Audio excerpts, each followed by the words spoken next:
Welcome to Code Freedom. I'm your host, Eddie Bales. Have you ever felt stuck? Have you ever felt like there's got to be more to life than the reality that you see every day? Tune in weekly, Tuesdays, Thursdays, and Saturdays as we crack the codes to freedom in every area of your life. Welcome to Code Freedom. I'm your host, Eddie Bales, and this is episode 34. And today we're going to talk about confidence.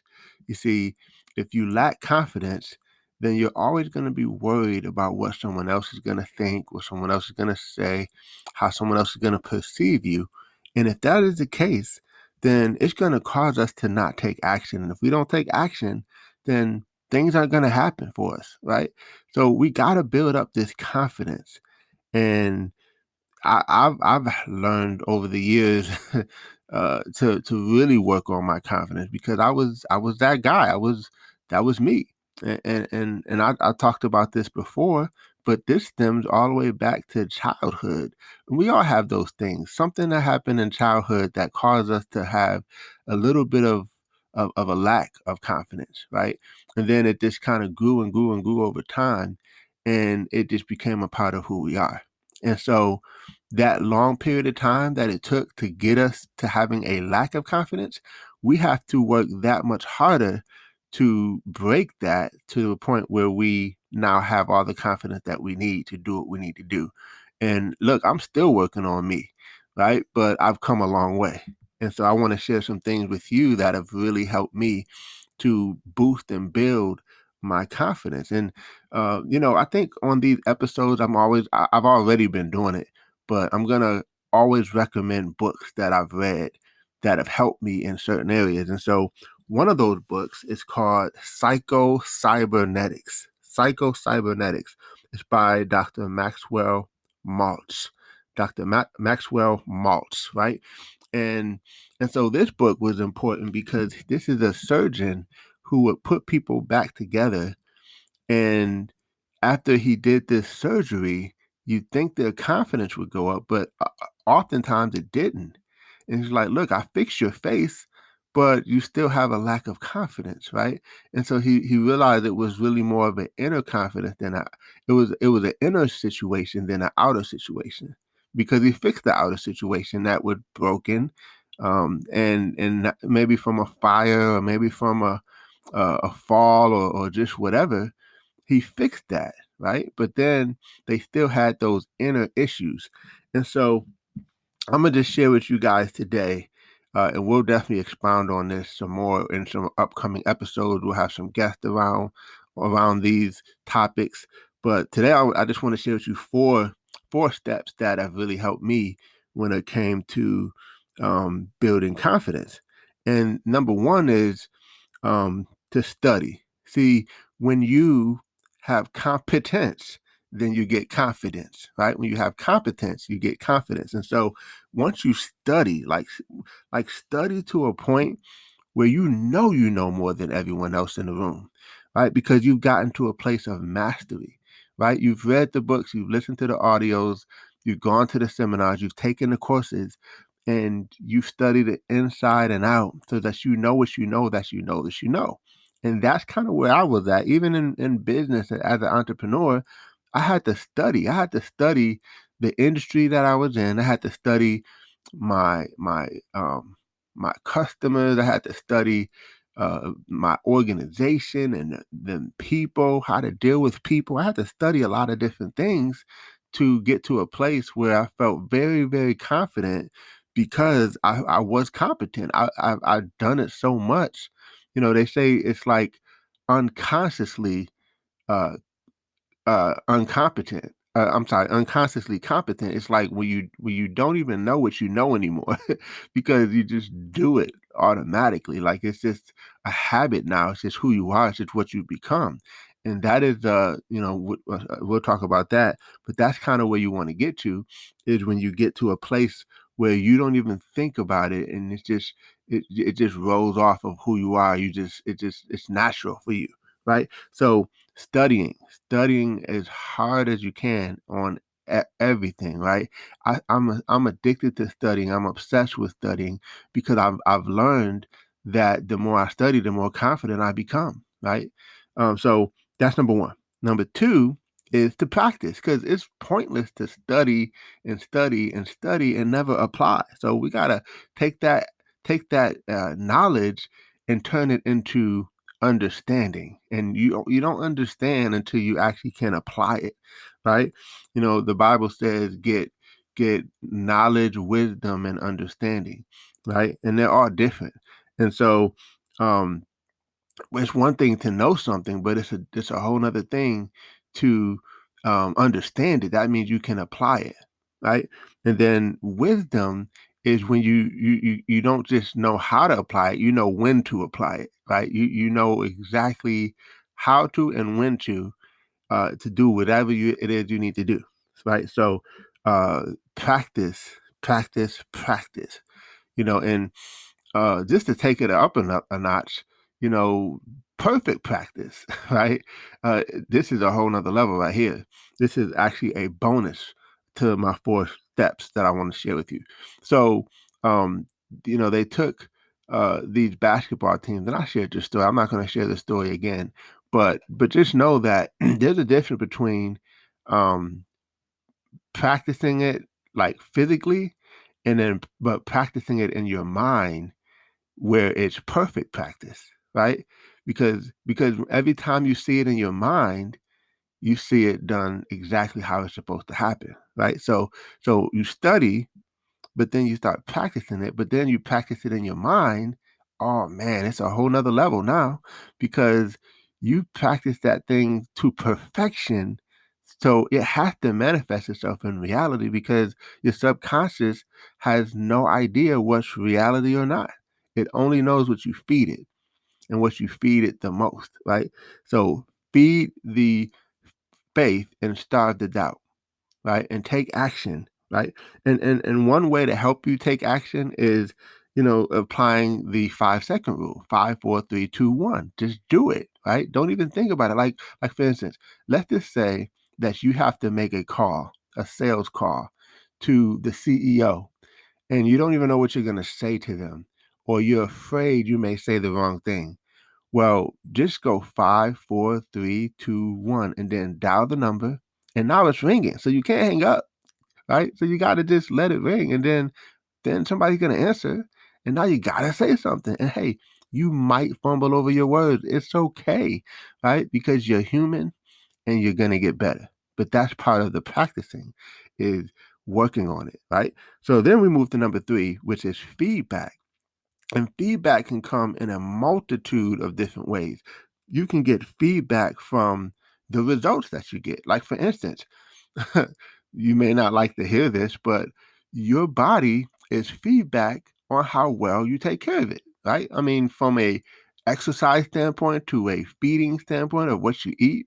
Hey, I'm included in this too, so I'm not talking at you. I'm talking with you, because I did gain a little bit of COVID weight, and I'm working on getting that taken care of right now as we speak. Right, I refuse to go into, I'll be 40 next year, and I refuse to go into 40 not looking the way I want to look. So I'm constantly aware and working on that on a daily. So, but again, feedback comes in.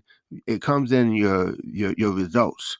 So, what are your customers saying? Right? What is your income? Because your income can be a feedback mechanism for the value that you're putting out into the marketplace. If you don't like your income, then maybe you're not putting out enough value to enough people, right?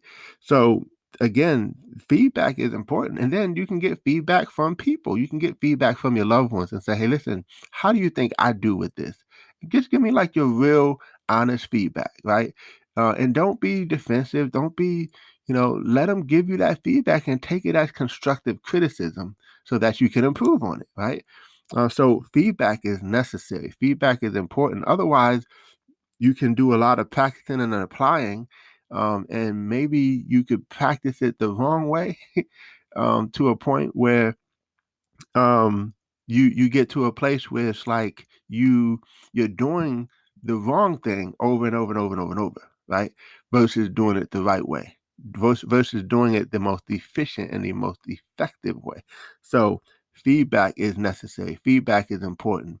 Always seek feedback, but remember, you can get feedback from multiple different ways. Yeah, it's good to ask somebody, but let's just be honest, however much you made last year could be a direct effect on a reflection of the value that you're able to bring. Now, don't get me wrong. If you're in a job situation, and the job pays X number of dollars, well, are you at the top tier of that or are you at the bottom tier of that? Like, there's so many factors that can go into that. But my point, especially from an entrepreneur standpoint, is your value is directly affected by your income. Okay, because if you're providing value for enough people, then the income is gonna chase you down, right? But if the value, if you're still working on some things, if you're still getting better, if you're still developing, then work on that. But just understand that the feedback is going to help you to see where you are. And then number 4 is mentors. Mentors are like time machines. They help you see into the future, right? Because you can take a glimpse at their life if they're in the same industry and see what your life should be like or could be like if you follow the things that they're doing, right? And so they help you get there faster. They help you become who you need to become faster because you can get a good glimpse at who they are. And then, not saying you have to completely emanate what they've done and who they are, but at least you can do it in your own version, right? You can become the 2.0 version of them for yourself, right? So mentors, we talked about this on other episodes, but mentors can not only pour into you, but they can be that example for you. They could do so many things for you. They can introduce you to other mentors. They could introduce you to other resources that maybe you don't have access to. And all these things can help build that confidence because now you have people who kind of almost are holding your hand through the process or at least guiding you in the right direction. So, listen, when you start doing some of these, all 4 of these things, your confidence level is going to be through the roof, right? So you will no longer care what people think because you know what you know, right? You're out there making it happen and you're getting direct feedback. And oh man, don't mess up and have some good feedback. Now, and here's the key though. When you do get feedback and you start doing your thing, don't let it get to your head. Right? That's the worst thing you could do is have overconfident. Be overconfident, right? Don't be that person, right? So, as my wife likes to say, don't start smelling yourself, right?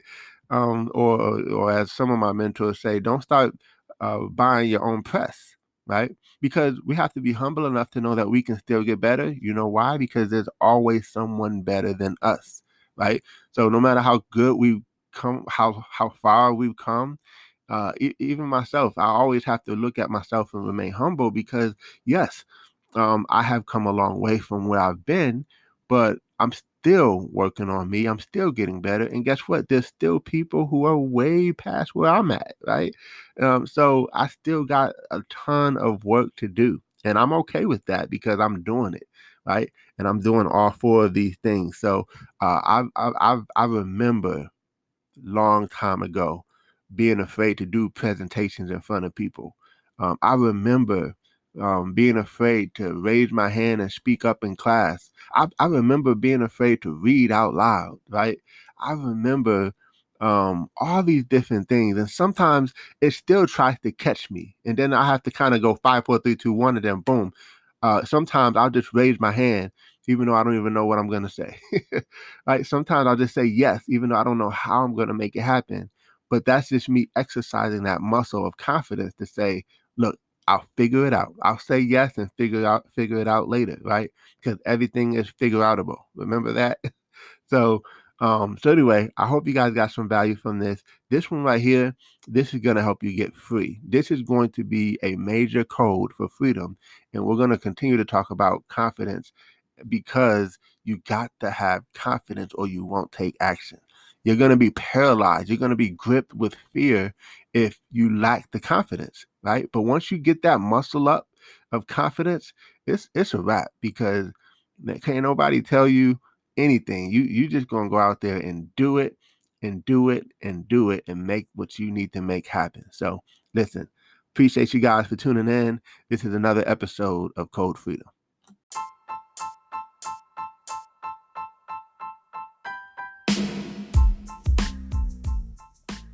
Thanks for tuning in. Appreciate you guys for listening. Definitely feel free to take a screenshot of this episode, tag me in it on Instagram or Facebook or wherever you find me on social media. I would love to give you a shout out. Hey, you might even get a prize. Who knows? But excited that you had a chance to take a listen. I hope you got a lot of value. And definitely feel free to give us 5 stars as well as a review. Show us some love, and we appreciate you. God bless you all, and see you all over the top.